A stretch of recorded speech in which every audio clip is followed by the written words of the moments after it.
Moi, je savais pas que ça s'appelait de la médecine fonctionnelle ou intégrative. En gros, c'est juste une médecine globale qui prend en charge vraiment tous les aspects de la maladie et qui prend le patient dans son contexte. C'est-à-dire qu'on traite pas le symptôme, on traite le patient. Et donc, on va lui poser des questions, mais pas que sur le symptôme pour lequel il vient. Pareil, c'est des médecins qui sont en libéral et qui se posent des questions, qui ont fait d'autres formations. Il y en a une, elle me disait, j'ai fait plein de formations, mais quand je vois ton compte Instagram, j'ai plus de matière en fait avec mes patientes parce que c'est beaucoup plus concret, c'est beaucoup plus dans la pratique. Ils se retrouvaient là-dedans et ils avaient des solutions. C'est pour ça aussi qu'ils venaient vers moi. C'est-à-dire que dans mes posts, je disais par exemple, votre patiente elle a des douleurs ou elle a des règles abondantes, voilà ce qu'il faudrait lui proposer. Et c'était ce qu'ils recherchaient, vraiment, ils recherchaient quelque chose de plus pour lequel ils ont du sens. Maintenant, ils me disent, avant, quand on avait des patientes qui nous parlaient de tels symptômes, c'est pas qu'on l'écoutait pas, mais comme on se disait qu'on n'avait pas de solution à lui proposer, on n'approfondissait pas le problème.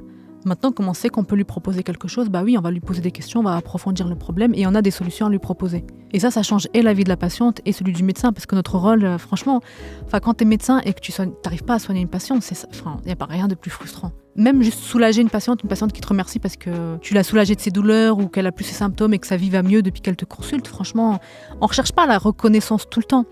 Mais clairement, oui, on fait ce métier pour ça.